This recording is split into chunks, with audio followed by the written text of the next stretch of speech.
Getaway now.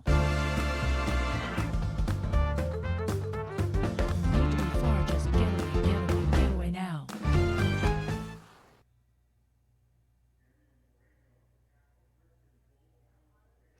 Hi, this is the premiere episode of Getaway Girl, Part 2. I'm Regina Ayars and I am the Getaway Girl. Although I'm certainly not a girl, when I travel I do take on a different persona, lighter, freer, more willing to be spontaneous, and able to go with the flow. I plan, but when the plan has to change, I can do it with less heartburn and a sense that everything will work out. So during the next 30 minutes, come with me and see how traveling can open up new vistas for you. In this episode of Getaway Girl, Part 1 and 2, we are traveling to France, Spain, and Portugal, walking the Camino de Santiago, or the Way of St. James. My sister and I walked only 51 miles, a very short distance, 1/10 of the 490-mile Camino. So let's begin. Bon Camino! I think I'll start out Part 2 showing you some of the videos and pictures that I took while walking the way. I went wanting to take lots of videos, but alas, I was not prepared.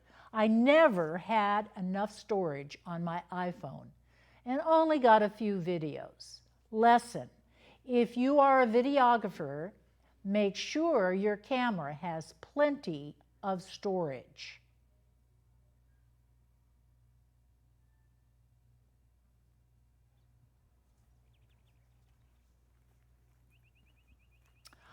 Now you could hear the birds and also you can see my sister up ahead, but it's just the two of us on this narrow little path in a field.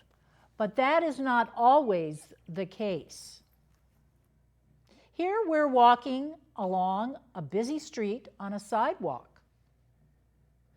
And here a group is walking downhill into a little village. There are many small villages along the way. And here this is a view I had from my room of the hikers coming into town, tired and ready for a beer. Now, many people are walking alone, and if you're walking alone, you can walk with others if you choose. Here, I'm alongside a freeway. It is usually only for short distances, but still, it's not always serene. Here's my sister on a bridge. There's lots of rivers and streams that flow through the fields. Some have water and some are dry. And of course, you have to have grapevines to have wine. And Spain has delicious wine, and they are very inexpensive. Looking at a menu, we would ask, is this a per glass price? No, this is for an entire bottle. We were lucky one afternoon to be entertained by some singers. So let's take a listen.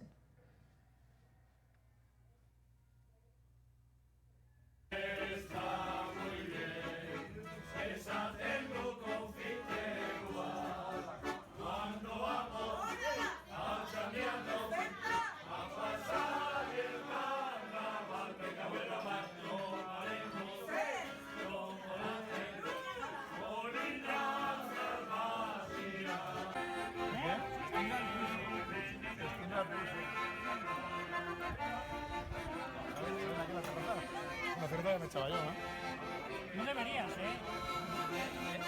No deberías meter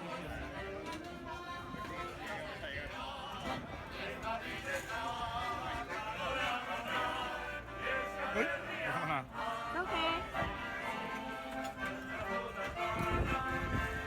Sí sale la sí sale. Y a ese muchacho le pones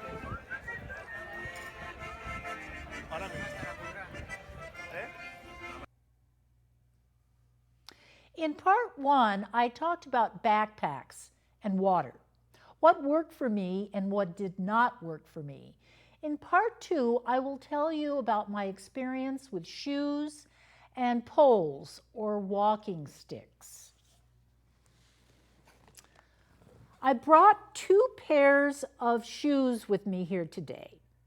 The first pair are the boots that I bought specifically for my trip to Africa to see the chimpanzees and gorillas. It was an unbelievable experience, but I will save that trip for another time. When I was ready to purchase these shoes, well, I purchased these shoes because they were high tops and I needed these. But these are the shoes that I actually ended up with. So I bought these shoes and a pair of La Sportivas like these. And but I took them home because it's very important for you to walk in your shoes, feel comfortable in your shoes. And I walked and hiked, but they did not fit. My feet hurt. And I took them back and they gave me a full credit. I was amazed. But their policy is customer satisfaction. And I am now a loyal customer. So I ended up with a pair very similar to these. And I only got blisters towards the end, and I have no idea if these particular shoes would have taken me all the way. The most important thing is to remember is that everybody has different feet. We all know that. So spend time finding the right pair for you. And take care of your feet. I know that my sister did. So let's hear from a traveler who walked 2 different routes, the Francais and the Portuguese. Okay, why don't you tell me your name? Barbara Hetland. And Barbara, I understand that you have been on the Camino twice. Correct. And why don't you just tell us a little bit about the first time? The first time was a fundraiser for a film. A girlfriend and I decided to do this. It was a completely prepared trip. It was, we had to do nothing but just show up with a little day pack, and that was it. We had to prepare for walking. I think they told us up to 15 miles a day, but other than that, we didn't have to do anything. The reservations were made. We were staying in upscale B&Bs. We had van support. We had gourmet food. That was it. In the morning, you got dressed and walked, and then in the evening, you got to a fabulous place and ate, and they had to cook dinner for us really early. The Spanish prefer to eat anywhere after 10, but we were supposed to get some sleep. So dinners were at 8, but they never ended until 11, and always some kind of homemade grappa or whatever at the end of it. And it was just wonderful. And we went from Santiago to Finisterre, which is at the coast, and it's the end of the earth. Back in the Middle Ages, that's what they thought, like you go there and that's it. And then we walked to Muxia, and back around, it was a loop to Santiago. It was drop dead gorgeous.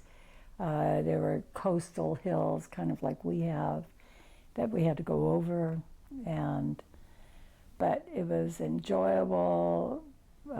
We had trained enough. We had no blisters, no foot problems, but repair. So we knew that. So Great. So now the second time was a little bit different. Why don't you tell us about that? First of all, why did you pick the route that you chose for your second trip? So we decided to do the Portuguese Camino because neither Alex, my friend, nor I had been to Portugal. And we thought, what a great way to get to know a country, walk through it. So it's a 400-mile route, so it's 100 miles shorter than the Camino that, we were aware of. And so we were walking from Lisbon, Portugal, to Santiago, Spain. So a lot of hills, a lot of agriculture, a lot of villages, and the villages were great to walk through. So they treated us, and they would just greet us, "Bom Camino," and send us on our way, or "Bom journey," and it was lovely. Like they welcomed us, and it was really, really nice. Were there many people on this route? No. I mean, there were days that we didn't see another person. Also, we weren't staying in hostels because there weren't any in the very beginning. And we would pick some place out of our guidebook and we'd go there. Our guidebook, unfortunately, was 2 years old, so some of the places in the book no longer existed. One time we had to go to the sheriff's office to ask, is there any place to stay? Well, one thing in Portugal is you're always welcome to stay at a bombeiros, which are the volunteer firemen places. Well, now, was there anything that you and your traveling companion might have done differently? What I would have done differently is I was going to keep a journal, and I was trying to keep a journal, but I usually fail at them after a few days, and then I was doing the typical, and so I gave it up because there was never that convenient to write in a journal. But if I had had this idea when I started, I would have done it every day, because every single day we were recipients of a random act of kindness, and it happened like every day. What a wonderful way to end our interview. Yeah. Thank you so much, Barbara. I really appreciate it. You're welcome. Barb and her companion had two totally different walking experiences. The first trip was a fundraiser for a documentarian who was making a film on the way. It became award-winning, Walking the Camino, 6 Ways to Santiago, and it was featured in the 2013 Ashland Independent Film Festival. Barb loaned me the DVD. I highly recommend to anyone considering taking the trip. It's a documentary with real people, unlike the fictional narrative with Martin Sheen. You get to hear 6 different experiences. If you had to choose between the two, I would recommend the 6 Ways to Santiago. It's reflective, insightful, and moving. Now, Barb mentioned Finisterre. Everyone talks about this area beyond Santiago Compostela as spectacular and awe-inspiring. It sounds like it's worth the 49 miles, the extra 49 miles. Of course, if your feet are hurting, that could be a problem. She also mentioned the importance of a current guide. The guide that I used was published in 2014, and it happens to be 3 years old now, and most guides are not republished annually. The lesson learned here is to find the latest guide that you can. Also, Barb talked about journals. I have journaled in the past, and here are a couple of the journals that I've done. You can see that they get bulky. I start inserting postcards and tickets and menus. I start and am committed to a nightly composition, but after a hard day of traveling, it becomes more of a chore than a pleasure, something that I'd start to dread and then feel guilty about and usually stop doing. So rather than doing it daily, I end up doing it several days in a row or even a week. And that's not what a trip's all about. You need to be about the experience of staying in the present rather than remembering and obsessing and trying to recall the past. If done, I think that it needs to be done on a daily basis. The memories are fresh and details can be remembered. It also helps to imprint the experiences of the day in your brain. And when somebody actually asks you where you went and what you did, you can actually remember. Now, journals, I think we have a picture here of several of my journals, and I have kept them all. I rarely pick them up after I get home, but as you can see, I certainly keep them all. Now I want to talk about poles or walking sticks. This here is a collapsible. I borrowed this pole, and this is collapsible. And it's much smaller and lighter than the one that I had. And here's what it looks like when it's put together. And I lost my poles in the LAX airport, specifically in the ladies' room close to gate 18 in the international terminal. I left them there right before we got on the plane. I went back, they were gone, and never to be seen again. I did get to visit the LAX Lost and Found, which is a trip in itself. It's hard to find and it's rarely staffed. So if you lose something at LAX, good luck. The question is, did we survive without walking sticks? Yes. Would they have been helpful? Yes. But I recommend that taking your poles, rather than taking your poles with you, just buy some inexpensive poles while you're there. They're much cheaper than the ones that I bought at REI. So let's hear from another traveler.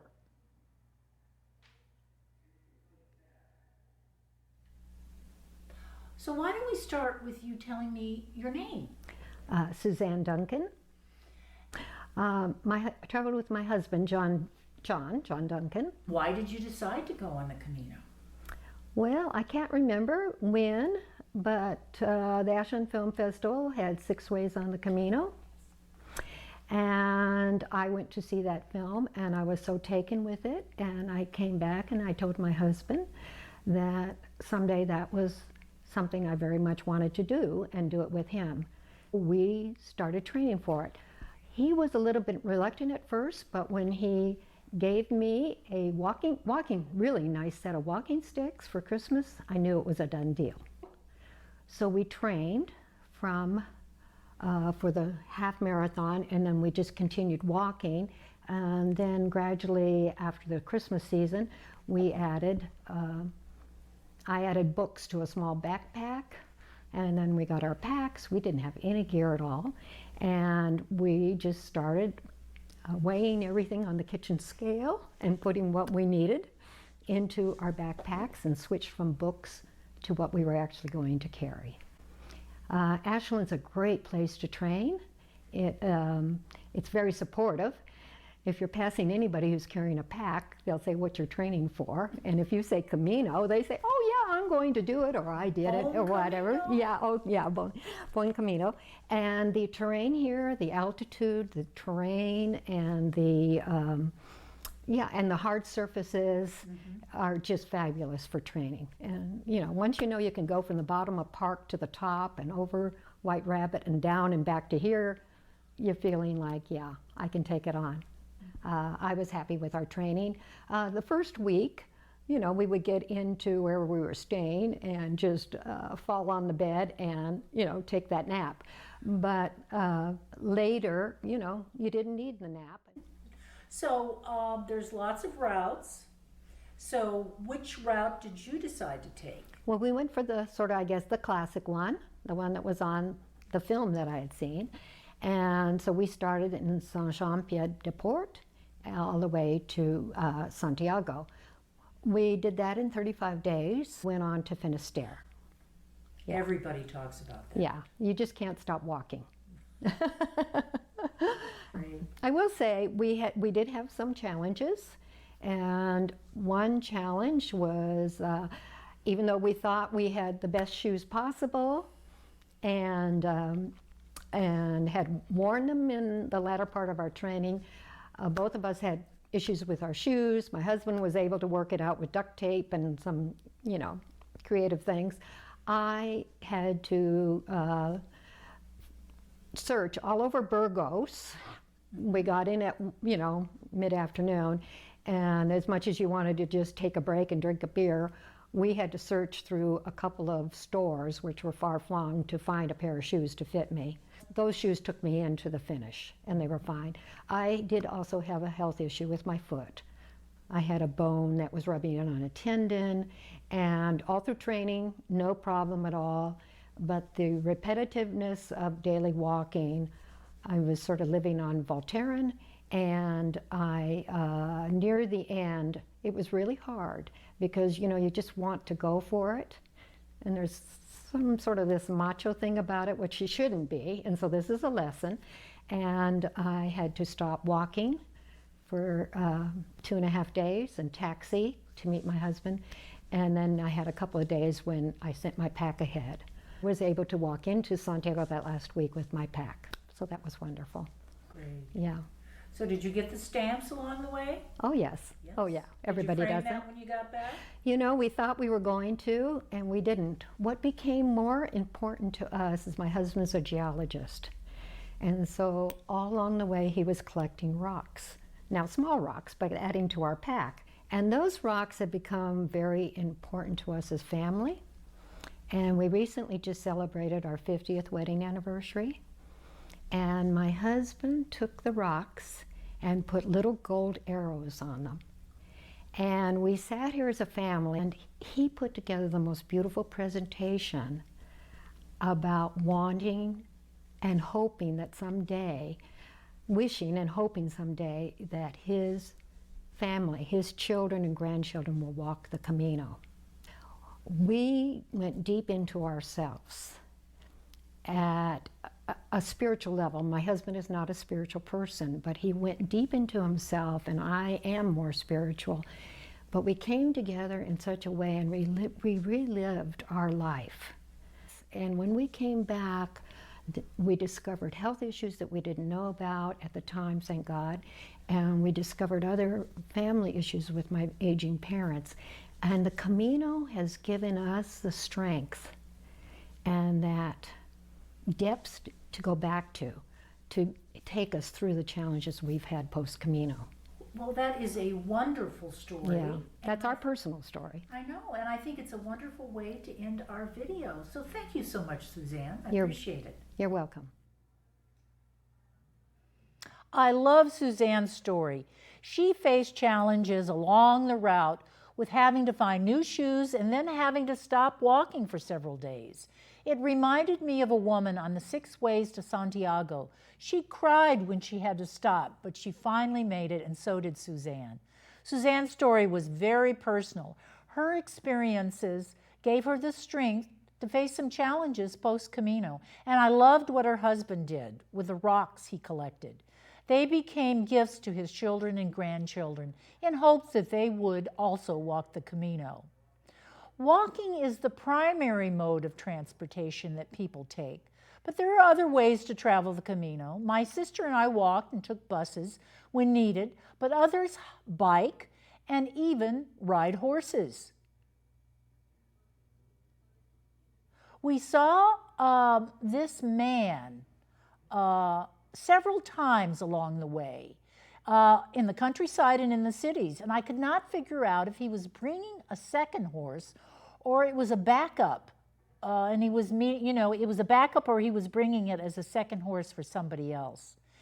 And people didn't travel by dog sled, but this adorable dog, along the way, he had this pink tongue hanging out, and he was enjoying people who walked by. But before we run out of time, let's hear from another traveler. Nancy also traveled the Portuguese way. Okay. So why don't you tell me your name? I'm Nancy Schulman. And so Nancy, why did you decide to walk the Camino? I had a friend who invited me to join her on walking the Camino. She had walked the French Camino and wanted to do another Camino. So I went with her, but my motives were I was interested in having an adventure. I was interested in spending time with this friend. She's a friend of mine from junior high school. And I wanted to get into shape. I had really gotten out of shape. I'd gained some weight. I didn't feel as strong and energetic as I felt I should be feeling, and so I felt this would be a way to get into shape. Mm-hmm. So which route did you guys decide to take?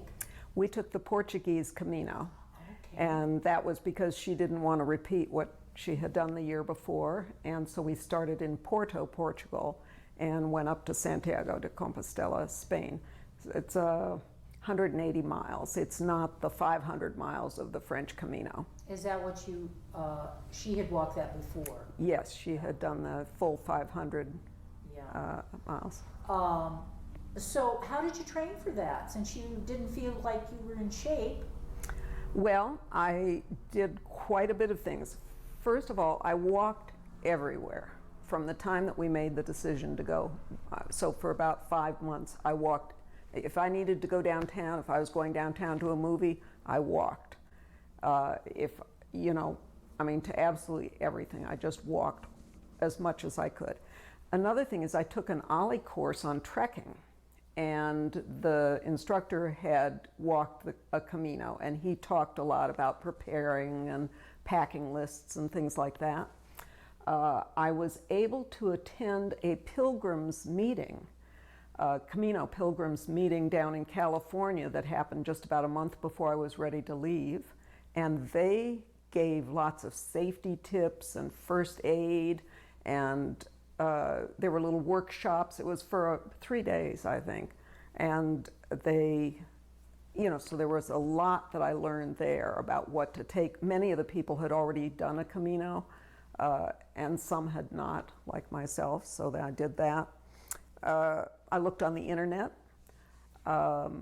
Anyway, anything I could get, and I talked to my friend who had done a much longer Camino, so she could give me a lot of tips. That's why we chose to start in Porto, because that's about halfway.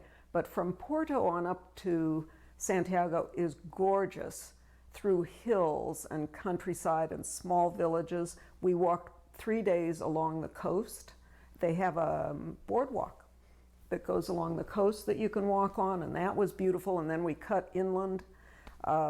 So I felt it was very scenic and very beautiful, and but I don't think I would have enjoyed the first part between Lisbon and Porto as much. You know, we kind of researched that and decided we would start in Porto because of those reasons.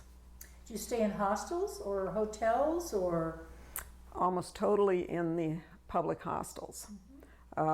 Occasionally, if we got there and the public hostel was all booked up, we stayed in some little either private hostel or sometime we stayed one night, I think, in a hotel, but not a luxury hotel. It was a pilgrim's hotel, shall we say. Mm-hmm. So we tried to do the real pilgrim thing, you know, stick with that. And, you know, it wasn't real comfortable, but you just immediately got up in the morning and left. Mm-hmm. It wasn't like you were hanging around your hotel at all or something like that where you wanted it to be particularly nicer. Mm-hmm. And we met the other pilgrims that way too. So was it crowded? Not terribly. 1 or 2 places where there weren't many options in a town, the hostels were pretty full, but it was not crowded. My friend had told me on the French Camino, she'd get to hostels, people needed to get there by 2 in the afternoon in order to get a spot. And we went the last week of April through mid-May, or the 3rd week of May. We were gone for a month. We were only on the Camino for 11 days. But we did some other traveling on that trip in Portugal and Spain. So I think we were a little before the crowds arrived. And also the weather was perfect at that time of year. It was cool, but not cold. We didn't get any rain on the days we were walking. We got a few days of rain after we had finished the walk. And it was just right. It was warm enough to be comfortable but not hot, and cool enough to be comfortable but not cold. Would you have done anything differently? No, it was really a perfect vacation. That's perfect. Well, that's a perfect way to end our interview. So thank you so much, Nancy. Appreciate it. Well, you're most welcome. Thank you. Well, that is all the time we have for part 2 of Getaway Girl and traveling the Camino de Santiago. I hope you were able to watch both episodes and learn more about why traveling takes you outside of yourself and into other places that can open you up to new people, new experiences, and new inspirations. So, bon camino. And I want to thank my outstanding crew, especially Wanda Borland, who volunteered her time and expertise to ensure that the production of Getaway Girl runs smoothly.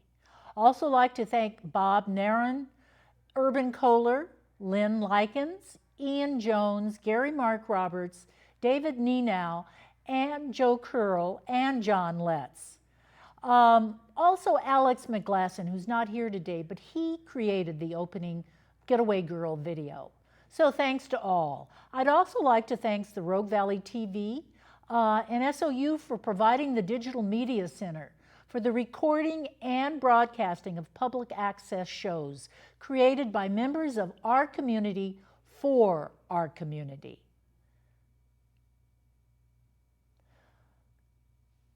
So I hope that